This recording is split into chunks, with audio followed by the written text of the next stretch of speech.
give a damn about a hater when I feel like it. Not today, not today, not today, not tomorrow. Get out my way, please, I'm trying to get paid. Not today, not today. Welcome in, ladies and gentlemen, to the officially, I would say, last board meeting of the 2022-23 NFL season. It's your boys, as always, Kevin, Seth, and Steve. What up? It's been actually 2 weeks, I think, almost since we've last spoke. So, how you guys been doing? First of all, what's going on, Seth? Doing well. Getting ready for the big game. I live in Philly, so it's the city is simmering for sure. You can tell there's an underlying chaos that's waiting to be unleashed. But I'm excited. I'm counting down the days. Yeah, Steve, what about you, man? Yeah, feeling good. Going a little bit of withdrawal. You know, I've been betting a lot of Chinese basketball to fill the time, but really stoked for the game. I live in Tucson, but I would be going up as a last minute trip to Phoenix area. For those who don't know, there's like a big golf tournament, the Phoenix Open, Waste Management, going the same weekend as Super Bowl, so it's going to be an absolute shit show. So we'll see. Yeah, it's already. I mean, I live in the burbs. Not in Phoenix proper anymore, but it is. You could tell there's a lot going on. It's like already busier driving into town in the mornings and stuff. Where like there's a lot going on. It's buzzing for sure, man. And real quick to your point on the Open, every year they have it as breaking like crazy stupid attendance records and all this type of stuff, right? And we've been a couple of times, the three of us, and I haven't been in a few years at this point, but I am trying to. I may get a homie hookup for Box Pass on the 16 this year, so I'm crossing my fingers. Nothing set in stone yet, but yeah, I'm gonna. If I do that, then I'm gonna take my dad. Let's go. Yeah, so it would be so dope. So. It's gonna be a wild weekend for sure, man. I would kind of actually love to be in Philly this weekend, Seth. Yeah, we took the day off Monday. We're prepping. I mean, basically, like every bar is like sold out. Like it's like I don't know. It feels different. So I'm excited to see how it all goes down. Although there's an interesting little streak. We got to the World. Phillies got to the World Series, lost. Their soccer team got to the championship, lost. Oh, 3 is a trend, and the soccer match and the baseball game were the same day, back to back.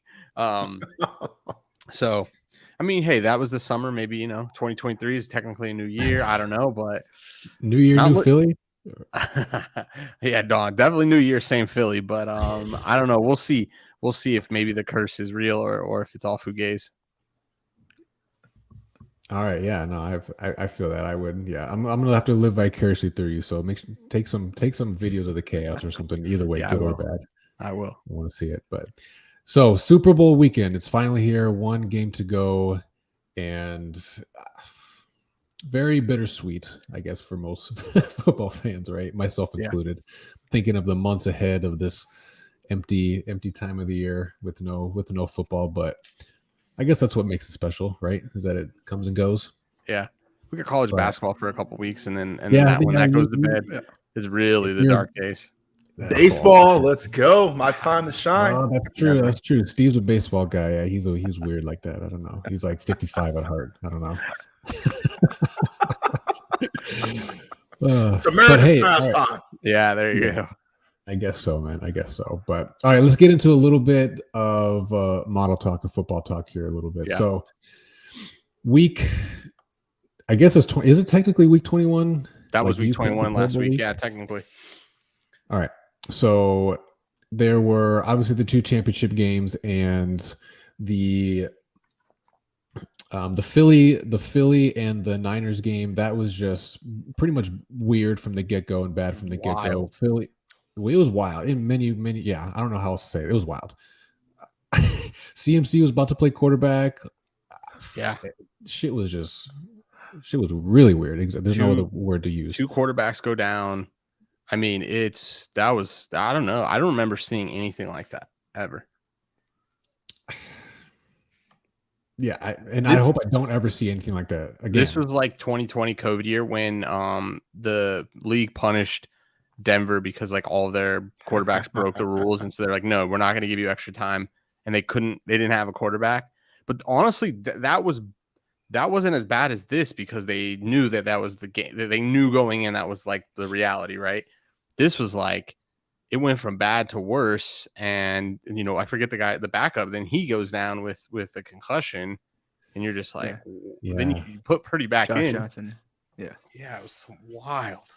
It was. I mean, dude had no elbow. Like that was just Yeah, that's just that. Like he basically had a Tommy John injury, from what I understand, right? Yeah, UCL, total tear, oof, rough. Yeah. So that game, I mean, because of all the weirdness, that game just honestly wasn't very good. And obviously 3.5 was not. And obviously 3.5 was not even anywhere close to being attainable at. It was weird though because that all happened, and then for a little bit of time that game was tied. Like CMC broke the tackles. It was 7-7. And it was like that was like what the hell? Like it just didn't make a lot of sense. And then obviously, they pulled away. What were you guys' take? It was so interesting to me real time watching that game with the first drive. Devontae Smith catches that ball. Very clearly on TV there was no angle whatsoever showing that was not a catch. It looked like a catch. He gets up, he's doing something. It's kind of like he's signaling something, so he catches the ball, but there was definitely no visuals on TV. And then after the game it was just like crucifix like 101 for Kyle Shanahan, like why didn't he challenge it? And it was like I saw no evidence in the 15 seconds that he had to do that. So I don't know what were you guys' take. Like I felt like he was getting unfairly criticized for that. Oh, you're muted, Steve. Appreciate it. Zoom 101, right? So they showed later on, like in that quarter, there wasn't another angle they didn't show originally that he did right. But you're right. And in real time, like there was no way to know other than do you believe Devontae? Because I everything in my heart tells me this is hurry the fuck up. I didn't catch that. No. He got up and he was signaling, but it's like you don't really know what, and I guess you could take you could gamble, but like it was like, why didn't you challenge it? It was like, what the hell? Like no, he had no reason to do that. Yeah, like there's no way they saw that angle upstairs. Like there was no way they could piece all that together. They had like 15 seconds. I don't know, Kevin, do you have anything else? No, to what Steve said too, like two or three plays later, or maybe right after they scored the touchdown, it was like, oh, here's the angle, here's the money shot, and it's like, okay, well, fantastic. So that was kind of weird how that all played out, but at the end of it all, I mean, that would not have fucking mattered. Probably. Agreed. That game was gonna be out of hand. People were playing butterfly effect, like you challenge that, they don't get the touchdown, they punt it, and then the injury doesn't happen. It's like, what? Like they took out 2 quarterbacks. Yeah. So this logic of like what is normal, what is not normal, what would have happened, what wouldn't have happened is crazy to my mind. But also, like, if they took out 2 quarterbacks, then that means that 2 plays they injured somebody. So they could have used there was an extra play potentially for Purdy to get hurt twice. Like this idea that I don't know. There's just weird game, weird scenario. Obviously just Eagles kind of we still don't know about them. I mean, we're going to talk about this game a little bit, but weird game. It's true. Yeah, and then the other one was much better. Kind of by comparison, at least if we having only one other game to compare to. Better game, crazy. Like talk about feeling the conspiracy theories of rigging, games, NFL games.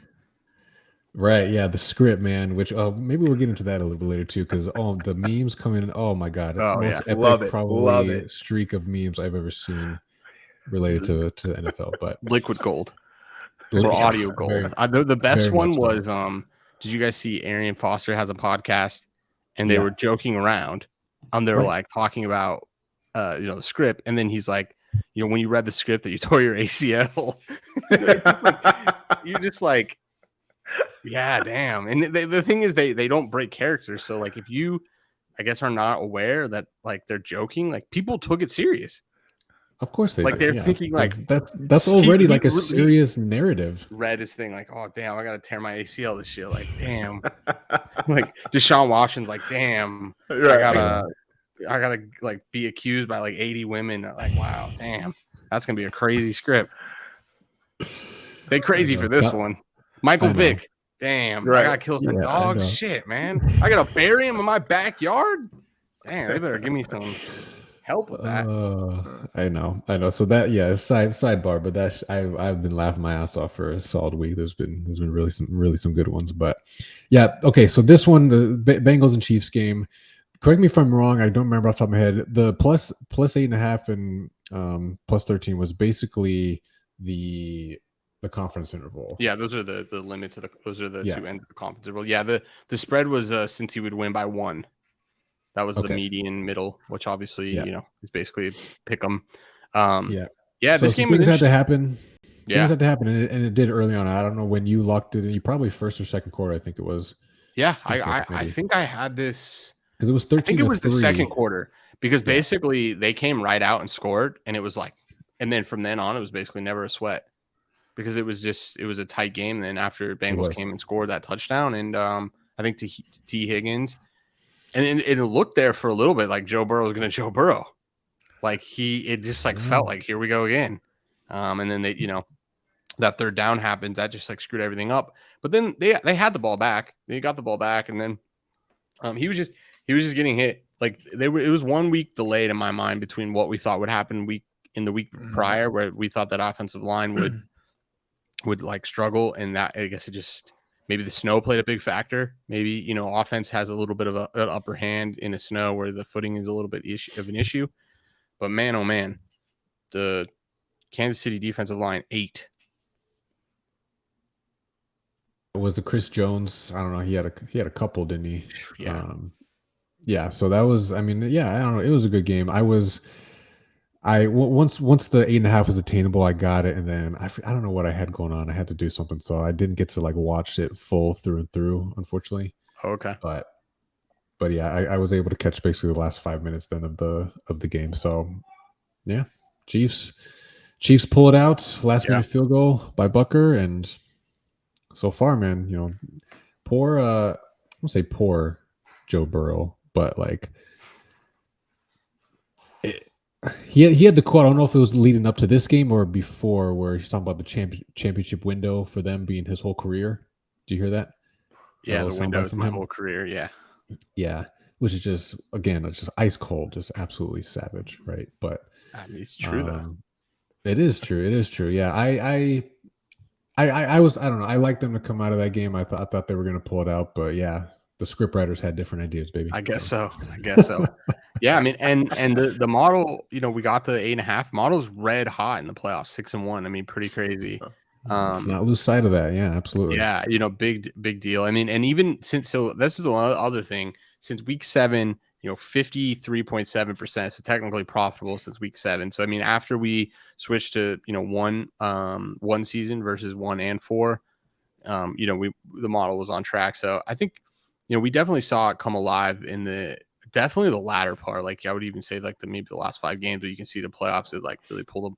This is actually the best season it's ever had in the playoffs. Ironically, it usually is the other way around. Really does very well in the regular season and struggles in the playoffs. So it was nice to see. As Steve would say, "Fuck it, one for the good guys." It was nice to see like the model do its thing, especially in maybe a bigger.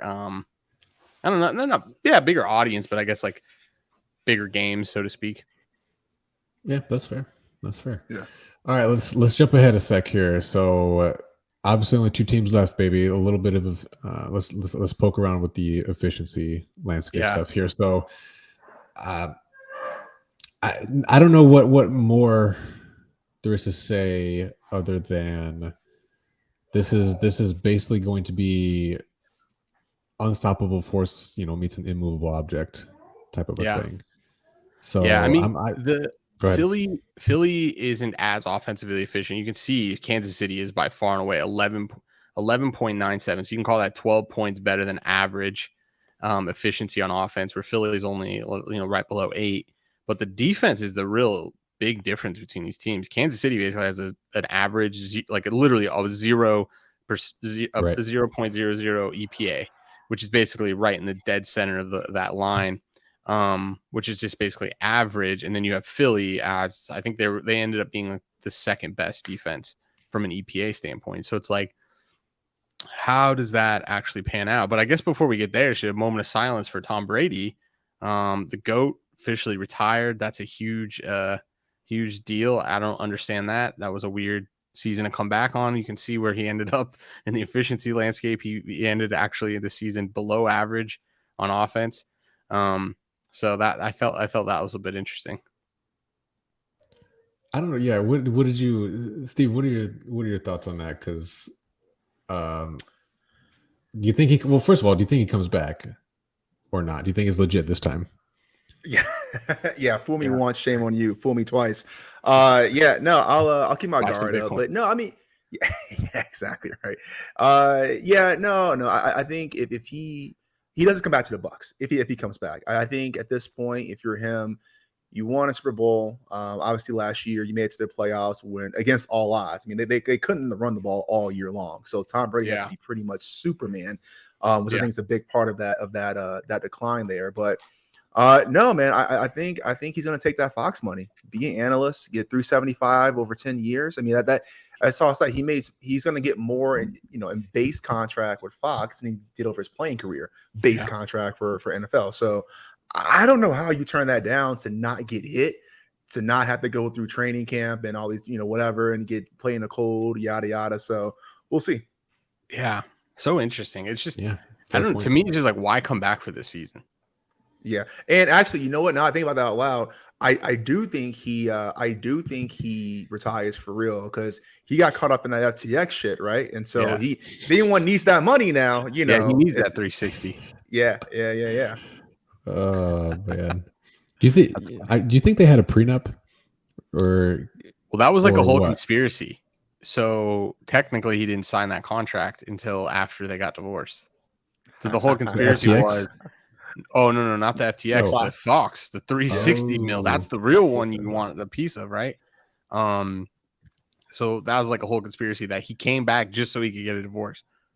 Like basically knowing that he would be signing this contract, but like, listen, man, Tom out here playing chess while you playing checkers. Say what you want about him, man. I don't like him, but you got to respect him. I guess so, man. Hey. No, the FTX thing, I think because they were like angel investors, so they think they only lost like 30 million, which is a lot of money. But like if you divide that between two multi-million-dollar people, and then you sign a 360, I mean, and who knows, that was their investment, so maybe they pulled out 30 million in equities once the thing went maybe I don't know, so but the Brady bunch, man, they're off the charts efficiently. As far as the financials go, they're doing quite all right, I think, either way. Yeah. Hey, but can I see real quick though on this EPA? And actually this goes right into go ahead, next slide over. This goes right into what I was getting ready to ask Seth. So we saw the Eagles, right? Defense versus offense, and the Eagles not being as efficient. But so take out the bye week, right? Because they have the first round bye. I mean, 10% of their games were with Gardner Minshew, and that offense looked absolutely terrible. So not to say that's going to propel them to number one or anything like that, but I think they're slightly better. I think the week 19 through 21 may reflect that. Oh, that's a pretty small sample size. I think that's more of an even match than people give credit to. Yeah, even match between Philly and Kansas City, or what do you mean? Yeah. I'm sorry. Yeah. No, I think this is going to be a shootout. I did not get look. I mean, we're going to talk about the futures. Like, of course, I want Philly to win from money standpoint, but this idea that Philly is going to just like win by $1 billion, I think is just completely misplaced. Like, these are going to be I think this is going to be a super crazy shootout, which we usually don't get in the playoffs. I don't think either team is going to be able to stop the other team. I think I agree with you. I think Kansas City's so efficient that they're gonna score. They're gonna score a lot. I think on the flip side, Kansas City isn't gonna be able to stop them. Because the thing is, we've talked about this before. Philadelphia was the last team, and of course they're still the last team with a pass and run efficiency that's both positive. So they're basically efficient on both pass and run. So they get points from running the ball and throwing the ball. So Kansas City's Achilles heel on defense is actually more on the passing than it is the running. So it's like pick your poison here. I think it's going to be a shootout. Like I think it's going to be more close to like Bills Kansas City last year than anything is what I think. Oh, America can only hope. That would be crazy, right? Maybe some overtime. That would be so dope. But yeah, no. This playoff EPA chart is pretty telling and pretty eye opening for maybe someone who's not maybe seeing it for the first time too. Yeah. Well, and not the problem, but like you can see how dominant Philly was, like New York and San Francisco, right? Because there's San Francisco has 2 games worth in this chart, but New York just has the one. And the interesting thing is, if you go back, Kevin, New York basically ended up right where they were for the whole season. Oh yeah, like just in one game. So it's like, but obviously San Francisco did not. So they played out of character, of course, right? They didn't have they didn't have a quarterback. Minnesota played kind of like more like what we thought. Not a little bit pretender than contender. Yeah, but this looks like Philly's offense is skewed more, efficient than they're going to be in this game, in my opinion. Yeah. And look at the underperformance of the Bills and the Ravens. And Tom Brady, like just interesting. And the Dolphins. Well, that was take that with who do they have playing? Skylar? No, it wasn't Skylar Thompson. Skylar Thompson, man. So yeah, you're only going to get so far with him. All right, only one game left, obviously, and it's finally coming down. Yep. To actualization here with our Super Bowl futures. Now you have it up there too. Yep. Full disclosure, we did hedged out of this. Hedged out, which obviously, now looking back, you go, well, that sucks. But not really. I think that was the best thing we could have done. And things happened fast. Like, because we had to make a pretty big bet on San Francisco money line to win that game. And then that game went chaos, like very fast. So then there was like some strategy behind that, but like basically, long story short, you can see that those payouts right there. So they do represent, there is basically a pseudo bet now on this game where if Philly wins, we win about an extra $1,000. If Kansas City wins, we win a little bit less. So it's not a bad place to be. Profit is, a good place to live, but we'll make more if Philly wins. Can't go broke guaranteeing yourself profit. Right? Amen. But yeah, but we mentioned it, or we talked about it a little bit, I think in the last episode. We learned our lesson in part from last year where we just straight up we're dumb, honestly. Yeah. We didn't hedge out, we just cashed out. Yeah, cashed out.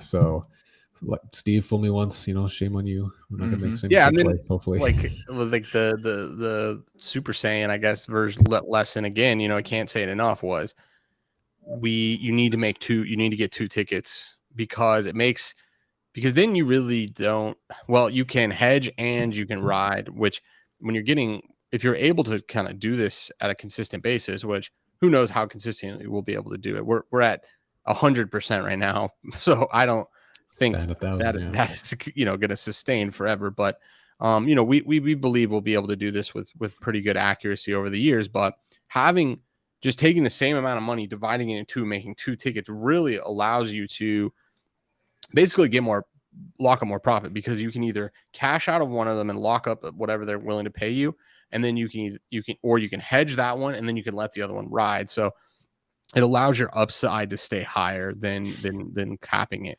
which hedging is going to cap your upside for the most part. Yeah. Depending on the strategy.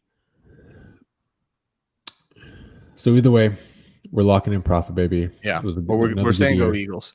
Saying fly, Eagles fly. Like $1,100, which is nice. Yeah. No, take it. Again, not going to complain, baby.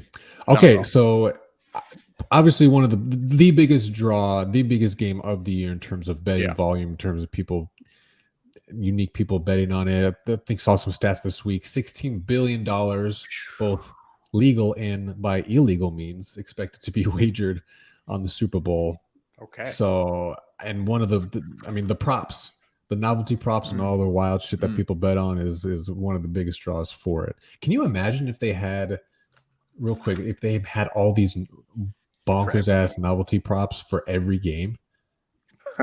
Yeah, you know what? It would make the Super Bowl ones less easy to beat because they would be like more privy to, like, they're less concerned about losing just one game. But like if you had like 19 versions of these up every week, and it would be way harder to beat them. So I don't know. In some ways, I kind of like it because you're able to find, I don't know, cracks in the cement, so to speak. Yeah, these would not what you would be called, sharp lines by any means, Yeah. So, but anyway, they're fun, and we're gonna bet a few. Yep. We got a few up here that were taken. First one, these I'm probably gonna take a few more, but these first ones I have already taken, and it's Mahomes over 38.5 passing attempts. Like we were just kind of talking about with the EPA stuff. I mean, yeah. Kansas City's definition of average defensively, and I think they're gonna have a hard time stopping. Yep. The Eagles. So kind of that's where my brain is at with this one. I think they're gonna have to play either a little bit of catch up at some point, or they're just gonna need to keep pace, and they throw the ball just as efficiently as anybody else in the league. So yeah, I like over 38.5 the most there, efficient. and then 20. They're 0.27 EPA points per attempt, pass attempts. So yeah, the most. And then along those lines, this is, I mean, I don't know. This is not necessarily go hand in hand every game, but the more pass attempts you have, more likely it might be you to throw an interception. And for what it's worth, some tip balls. The 2 Super Bowls that Patrick Mahomes has been in, he's thrown 2 picks each. Ooh. So even it's like even money. He just needs to throw one. I like where this is at here. So what are some of the and then this Seth, I think you were going to take this one. That's kind of interesting. I don't know if this is sharp or square, but I'm not sure, but I'll take it either way. So I really like the touchdown scored first, and this is because the number one player to get the ball out the fastest is Patrick Mahomes, and the number 3 player is Jalen Hurts to get the ball out. So, in a game where the total is at 51 basically right now, you're expecting points. You're expecting, and not points, you're expecting touchdowns, right? About 6. So in my mind, I don't see either of these quarterbacks taking a sack early on in the game. Maybe later, and of course, game dynamics can make it so they can throw it away. But I just think that both of these guys are going to get the ball out fast, especially on those first 2 drives, where there's a little bit more of a script going on. They know what plays are going to, they're targeting. And I think just the fact that they get the ball out fast, just to me, it's just too much in one direction here for it to be 50-50 seems. I looked at some numbers, like it just, the sack rates don't, I don't see how you get to a 50-50 number. I don't see how. I mean, I guess they're juiced, so it's technically, a little bit different, a little bit like 52% on each side, but I just don't see that the sacks are at that level. Yeah, and on top of that, depending on how Mahomes' ankle looks, you got 2 quarterbacks with high pocket escapability, right? So, I'm with you. Steve, what are you eyeballing? Yeah, so I'm a little late to the game. Looking at these props, I'm trying to look at it tonight and get something out for you guys. But just kind of briefly looking, I might take a different route. So one, I loved over 30.5 pass attempts for Mahomes. One, because of everything you said, Kevin. 2, I think they're going to be down this game, and so down late, and so they're going to need to have those pass attempts bumped up. But I'm looking at on Caesars, they have a prop for the jersey number of first touchdown score, and they have range props. And so when I'm kind of so ranges, so they have 1 to 5, 6 to 10, 11 to 14, 15 to 20, and then pretty much 10s and beyond there. So I'm kind of eyeing the 11 to 14. Get you MVS on the Chiefs, get you AJ Brown and Kenneth Gainwell on the Eagles, or possibly the 1 to 5, kind of get Jalen in there because Jalen's been an absolute machine running the ball right now, and then get you Jerick McKinnon on the Chiefs as well. So we'll see, but I'm probably gonna eye a little bit one of those, something like that, but for sure doing one more little traditional. All right. Okay. Well, okay. Big. I mean, add lead heads here. to my slip as well. I'm doing just coin flip. That's what I was gonna say, man. What are you calling, heads or tails now? So you like heads? Oh yeah, heads always. If you bet tails on one coin flip, just doomed. You're just doomed. Okay. Noted. Am I not mistaken? Isn't McKinnon out? Oh, is he? I have to look. I haven't seen that. Yeah. I can look though. Yeah. But you also get, don't you get Pacheco with 1 through 5? Isn't he number 1? Or is he number 11? No, Pacheco is 10, I think. Oh, he is. Yeah, Pacheco's 10. So yeah, 6 to 10, you get Harrison Butker, go for the fake. But you do get Juju and Pacheco for the Chiefs, and then for the Eagles, you get Devontae and Gardner Minshew. Shout out. Yeah. Oh wait, but hold on. Can I say a real quick story? So one of my favorite prop bet stories. So Seth, we have a buddy who lives out in Phoenix, but he's from back east, and so I want to say, I think it was Super Bowl 40.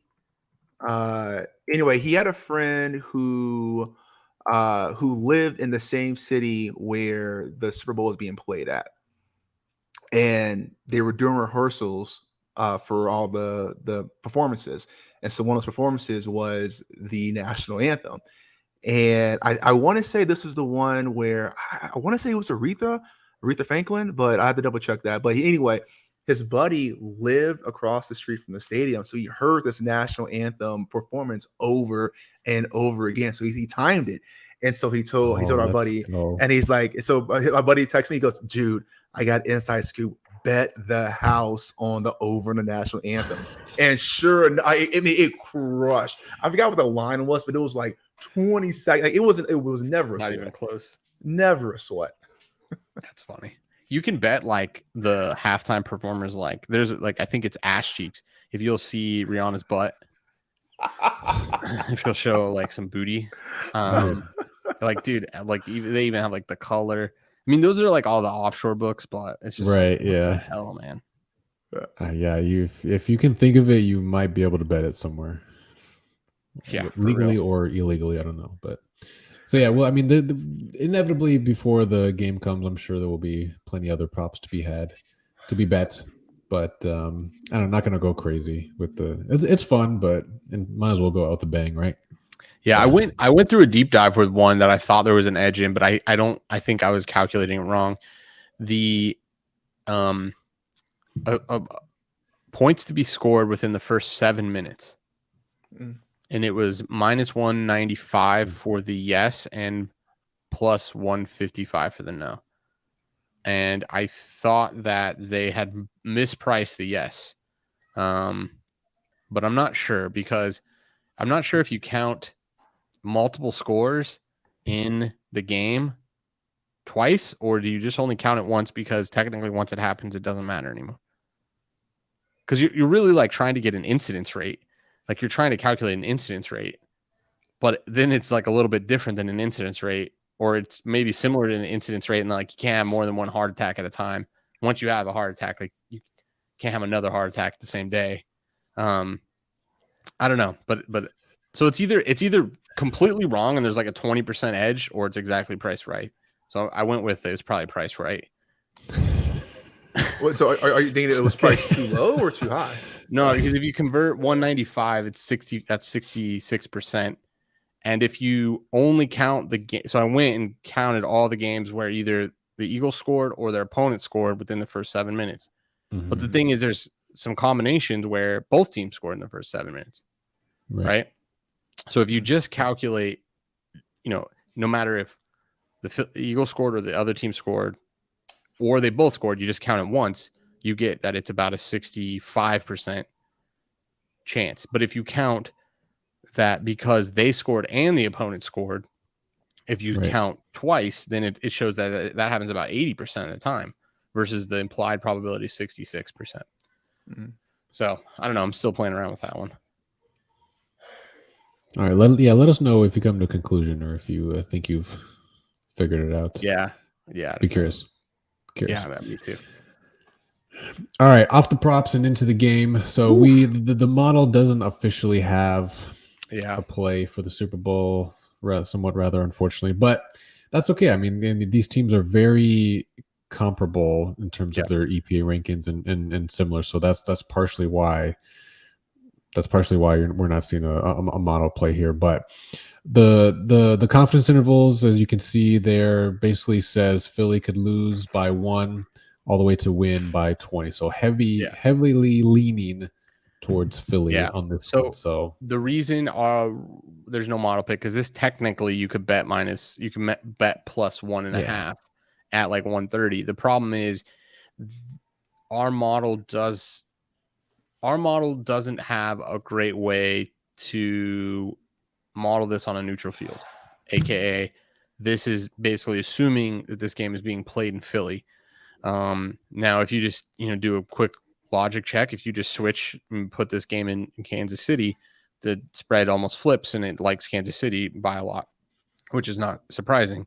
So it's basically like more like the EPA, the implied net EPA spread. It's basically around 1, and then that's exactly what the spread is. I think this is going to be a very close game, and it's hard to model just based off how we model the games. We don't have basically a way to throw these games on a neutral field. Yeah. Basically, all the data are where the game was played. Okay. Well, Steve, are you? I mean, what would you be more surprised, like if we see like an all-time classic shootout, or if we do see like this kind of bump and grind it out type of game here, given how efficient these teams are? Yeah, no, this is again purely Steve, the football loving degenerate talking. Give it to me. Yeah, I think it's either going to be a shootout or a Philly blowout. And the reason I say that is, I think the shootout, because everything we just talked about from the data and statistics, and Mahomes. But I can easily see a blowout with, everyone's practicing and playing, but you had Kadarius Toney. You had Pacheco and somebody else who was technically on the injury report. Now they're going to play, no doubt about it, right? But I think you have a letdown. I think the Bengals were the Chiefs' Super Bowl, and what I mean by that is saying the Bengals have had the Chiefs number all year, and everyone was talking about, oh, this is Burrowhead, this is Joe Burrow's field, and for the Chiefs to overcome that, I think that was a huge emotional moment for them. And I see this as a little bit of a letdown game, which is wild because it's a Super Bowl. I thought that reporter asked Nick Sirianni, like, hey, is this a must-win game? Yeah, what the fuck? So like, I know that sounds wild, but I wouldn't be surprised if KC starts off a little slow, and seeing how good Philly is, that may be all they need to put this game away. But I think it's probably more likely we see a shootout, but I wouldn't be surprised that Philly just jumps the gun and doesn't look back. Yeah. Interesting. That's tough. I don't know. I feel like Kansas City's getting just disrespected. Like we're going to be like, oh, I mean, let's just break down some bully the board like factoids here. What do we say about one spreads, +1 or -1? Sure. Usually a blowout. Okay, now I get that goes through the narrative of Philly, but that can equally go to the narrative of Kansas City blowing them out. We're talking about, go back to the EPA landscape. They're the most efficient offense by a lot.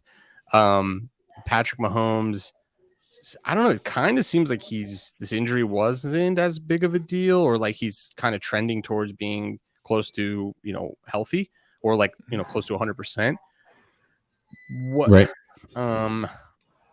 Yeah, I don't know. I don't want to put so much weight on the strength of schedule stuff, because Philly, like, what do you want them to do? And no one wants to talk about this. Philly had the number 1 easiest schedule.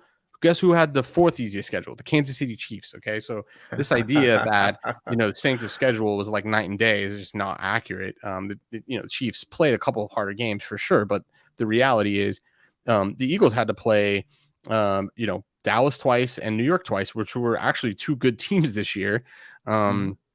So I don't know. I think this is just going to be a blowout. I literally think this is all AFC Championship, Bills versus Kansas City, but it's just the Eagles. Maybe it looks a little different because the Eagles are they're going to be a little bit weirder of efficiency. Like they're going to sling the ball. I think you're going to see some air touchdowns, but you're going to get some running touchdowns too, which will eat a little bit of a clock. So it'll look a bit different than that. But I think this is just going to be like just straight gunslingers. Okay. I am hoping / predicting that it's going to be a final score of Kansas City 29, Philly 30. And I'm only saying that because that means I would win $25,000 in my Super Bowl squares pool. Wow. So I don't. I mean, obviously, I'm tongue in cheek there a little bit, but yeah, I'm with you guys. Generally speaking, I don't think that the Eagles will be able to run away with it maybe as easy as one might think here. When you cannot underestimate how good, how great, and how efficient the Kansas City team is on the offensive side of the ball. Yeah. And I know the Eagles can get after it, and they're really great defensively as well. But it's my gut, and this is deviating from the stats a little bit here. My gut says that you can't contain that man forever. I know he hasn't had the two most greatest performing Super Bowls so far. Again, we talked about it earlier. He's thrown 2 picks in every Super Bowl, prior to that he's been in. And they won the one. I don't want to say in spite of him, but he wasn't like this godsend performance. Yeah. And then he was very underwhelming in the Tampa Bay Super Bowl, So if we see that guy, like if the Eagles can figure out how to rattle him like that, maybe his ankle becomes a problem again. Okay. I mean, maybe kind of all bets off the table, so to speak. But if they can keep him upright, which one other prop I'm thinking I might play is yes, for there to be a roughing the passer. I think you can get it. I saw like plus 195 Barstool. Yes. I think no. Yeah. No way. You're basically betting on I think no way. I think that's an over. I think how many roughing passers have we seen in the Super Bowl? I haven't gotten to the stats yet here, but this is viscerally off of how this season season has gone. Some of the ticky tack bitch ass calls. True. We saw a couple that we've seen a couple. So that's one I'm also going to keep an eye on and look into. Okay. But I think it remains close for the most part, but I think top to bottom, Philly's gonna walk away with this one, and fly Eagles fly, man. That city's gonna be torn down. Fucking earthquake. Yeah, shit's going down, man. I mean, they celebrated. They had to close down the main. It's called Broad Street. Like they closed down the street when they won the NFC. Like, so I don't even know what happens when you win the Super Bowl. If that's what they closed downtown because they won the NFC. Like what? Like. Yeah, you might be stuck in your house for like a week. If it was popping off. I was like, I'm gonna stay in here. Yeah, it'll be interesting. I'm excited. Okay, so what's your spread pick here, Kevin? Mine? Okay. Yeah. You're taking Philly -1 then? Yep. I'm taking. Okay. Yeah, I'll take Philly minus 1.5. Yes. All right, Steve. What about you? Philly -6 easily. I'm gonna look at what's that? Sheesh, I might as well bump it to 6.5. Hey, don't get greedy now. Yeah, I guess the hook will get you. Always does. What about yourself? Man, I don't want to be contrarian here, but I think I don't want the one. I'll just take the Kansas City money line. I don't think the one ever comes into play. I think this is a 3-point game, maybe even 6. Well, because then also the playoffs which is kind of, I don't know, good and bad. We didn't see any of the new playoff rules this year, but what is there besides the overtime rule? Yeah, exactly. Sorry, that's what I meant. The new overtime rule for playoffs, because they kick PATs and stuff. because usually like that, you know, the you get to Touchdown overtime, like, you know, that throws everything off. But I think if there's a touchdown, they will kick the PAT, and then the other team will get a rebuttal. Yeah, so that could be interesting. I guess just give me. I don't actually. Can I cop out? I take the over 51. Let's go. That's what I feel way more reality. Like I think this is just. I think these are two comparable teams. Give me another bet. There's another prop I like. This game to go to overtime. Yes. Ooh. Okay. I think these are just like two teams that are just gonna like by any means necessary score, and I can just see it coming down where that last minute field goal gets to overtime, doesn't win the game. I just don't see a lot of mistakes. I just see a lot of points, and the only mistake you see is a Patrick Mahomes interception. Yeah. Right? Tip for a pick six, and then the very next play he throws an 80-yard bomb. Yeah. God damn. But not before anybody throws a touchdown before they're sacked. Yes, oh my God. And after heads is called and had. Hey, just parlay all that. Yeah, it seems very reasonable for all those things to happen. Yeah. Yeah, exactly. Wow, man. Well, bottom line, we're all expecting a good game. I think everyone else is too. If you hear people touting, like legitimately touting blowouts one way or the other, I'm not sure they know. I can't. They're probably a fan of one of the teams. Let's put it that way. Let's put it this way. So using EPAs, you can model like a neutral field thing, and I've done that. You get a spread of exactly 1.5. Philly's favored by 1.5. So you can imagine the prediction interval is, basically saying, good luck. It could be either one of these teams. And I think that's exactly where this game is. And I think the value got eaten up last Sunday when they posted this. I think it opened at Philly 2.5 plus 2.5. And it got bet all the way down to Philly -1 or 1.5. And we haven't seen it move. And I don't think it's going to. This isn't going to get to 3. I don't think there's any value left. I really don't. I don't. Maybe on the over. I think we've seen movement on the over under to move up from like 50 to 50, 51 now, and I think it may be even 51.5. So, and that makes sense to me. This seems way more like a blowout than anything else.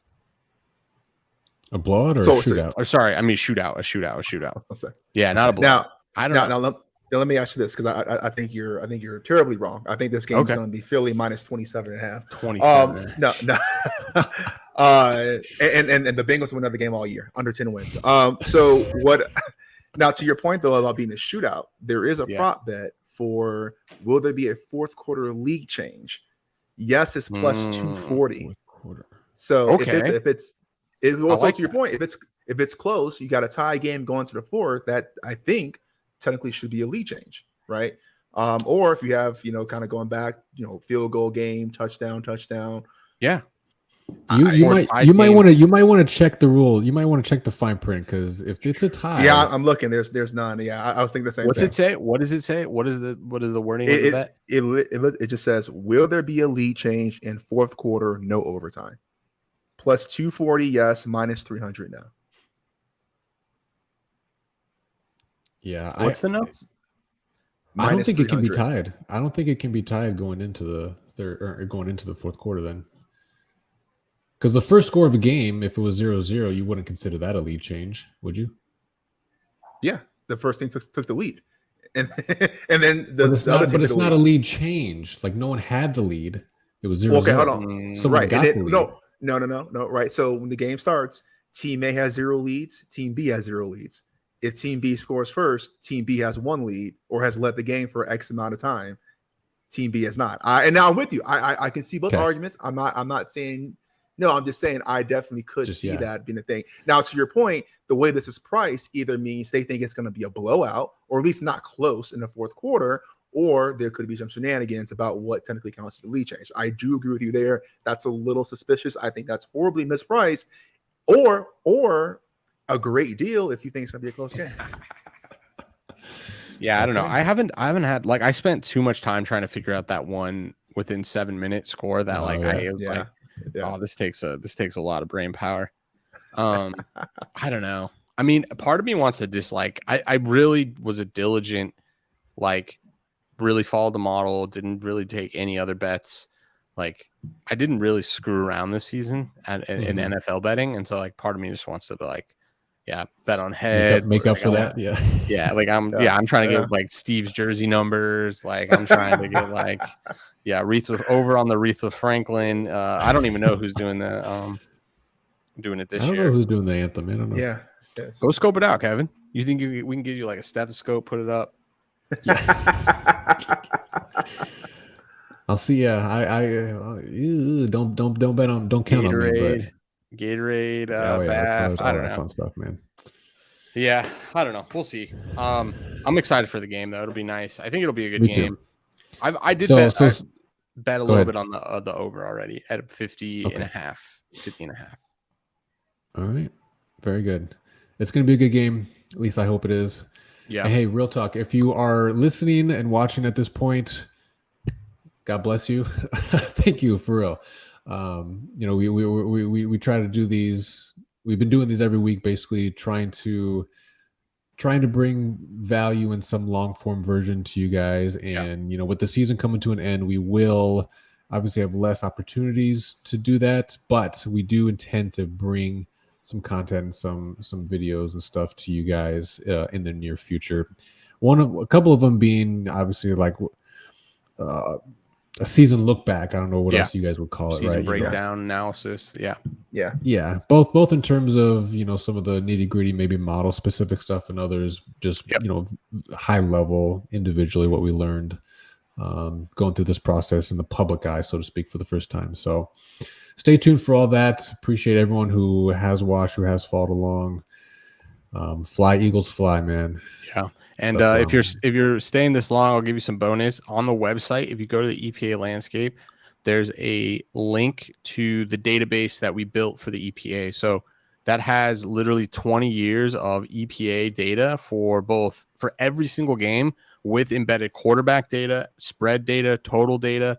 I mean, you're talking probably $1,000, $2,500 worth of, either coding or what somebody would charge you for that database. I have it up there right now for free.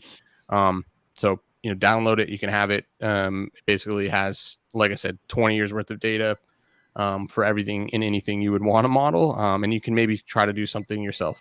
So that could be something of value on the website that's up there right now for free.